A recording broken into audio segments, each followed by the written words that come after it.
I'm Alexander. Welcome back to Simply Human. In the first part of this video, we talked about the 5 most important don'ts when supporting a partner with depression. Things to avoid that could unintentionally make the situation harder for both of you.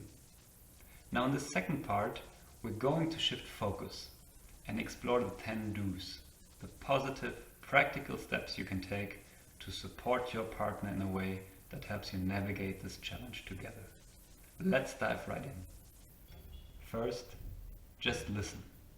When someone you love is struggling, it's natural to want to help by offering advice, finding solutions, or trying to lift their spirits. But often the most powerful thing you can do is simply listen. Give your partner space to share their thoughts, feelings, and fears without needing to fix or change anything. A simple, "I see that you're struggling right now, I'm here," can mean more than you think. The key message is one of acceptance. It is what it is. That said, this kind of listening isn't always easy, especially when depression leads to repetitive thought spirals. It takes patience and emotional resilience. And remember, you're not your partner's therapist, nor do you have to be. This brings me to an important point. Encourage your partner to seek professional help. You can offer to research doctors or therapists together, or even accompany them to an appointment. But try not to pressure them. Taking this step can feel overwhelming, and some people need time to overcome that initial barrier. Instead, listen. What's holding them back? What would make it easier? Patience and sensitivity are key, especially if they resist the idea repeatedly. Sometimes learning more about depression together can help remove some of the fear and uncertainty. The more you both understand the symptoms, the easier it is to see why professional help isn't just an option, it's an essential part of recovery. The next is what I call the Triad of Love. 3 simple but powerful messages. First, I love you. Even now, while you're in this dark place, even when you feel terrible, depression doesn't change that. You're lovable, regardless of what you can or cannot give right now. Second, I see you. I see what you're going through. I see how hard you're fighting. I see all the darkness and pain. I don't downplay it. I don't question it. I just listen. And third, I am here for you. You are not alone in this fight. You have me by your side. These messages, whatever words you choose to express them, along with a big hug, might just be the most powerful tool you have in the fight against depression as a partner. Of course, it can be challenging for you to say such words when you yourself are exhausted, longing for affection and reassurance. But they remind both of you that you are connected on a level that goes deeper than the symptoms of depression. Fourth, don't take it personally. This one is tough, no doubt. When your partner is struggling, they might say things like, "Leave me alone, you don't understand, I hate my life, go away," or even more damaging remarks.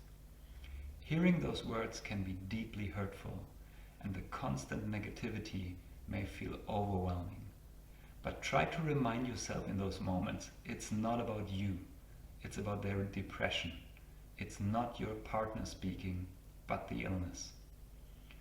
That doesn't mean you have to accept hurtful behavior, but it can help to emotionally distance yourself from their words and not engage in unnecessary conflict.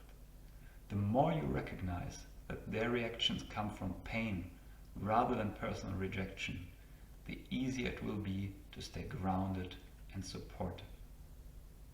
Fifth, set boundaries.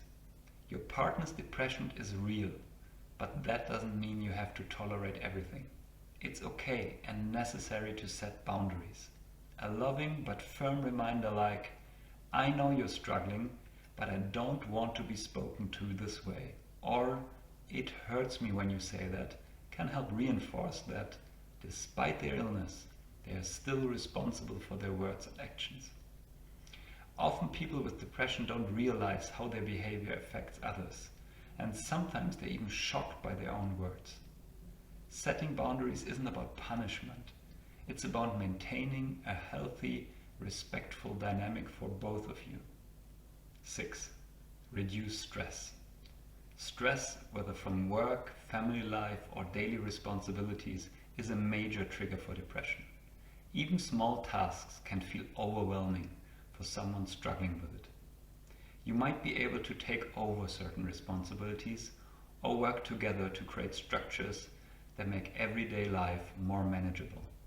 Ask yourselves, what can be simplified or reduced? Where can you get external help? This can be especially important if you have children. However, the goal isn't to take everything off your partner's plate. On the contrary, having some manageable daily tasks can provide structure, a sense of purpose, and help maintain self-esteem. It's about finding the right balance between support and empowerment. 7th, take care of yourself.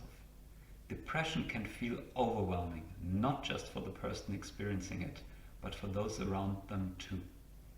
Sometimes it can even feel like it's pulling you down with it. That's why it's essentially not to neglect your own needs. You're not obligated to be there for your partner 24/7. And in fact, trying to do so can quickly lead to burnout. Make space for your own well-being, whether that means spending time with friends, pursuing hobbies, or simply having quiet moments to yourself. Taking care of yourself isn't selfish, it's necessary. The better you recharge your own batteries, the better you will be able to support your partner in a healthy, sustainable way. Next up, seek support for yourself.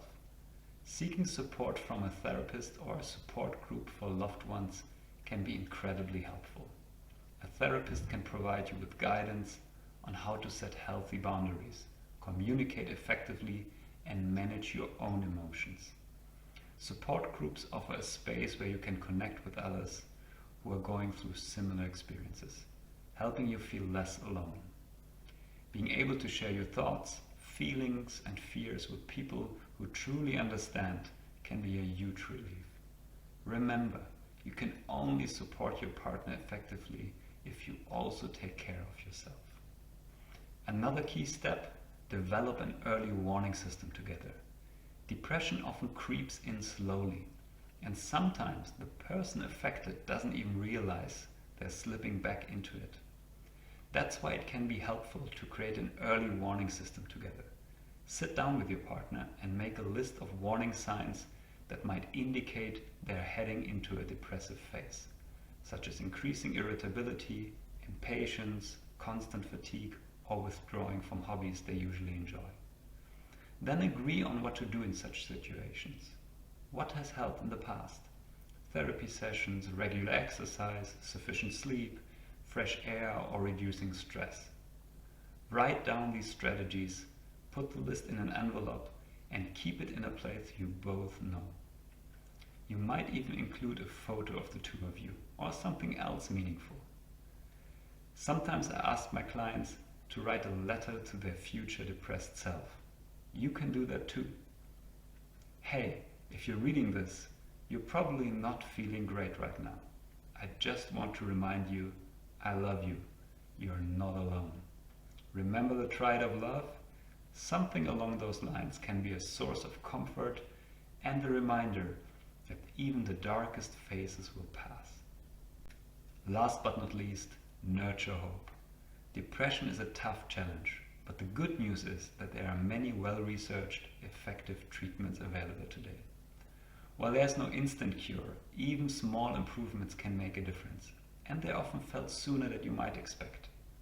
Hold on to the good times you have shared, and trust that things can get better, step by step.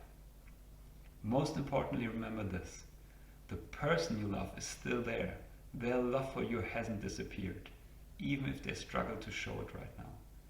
Depression distorts emotions, trapping people in negative thoughts and overwhelming feelings.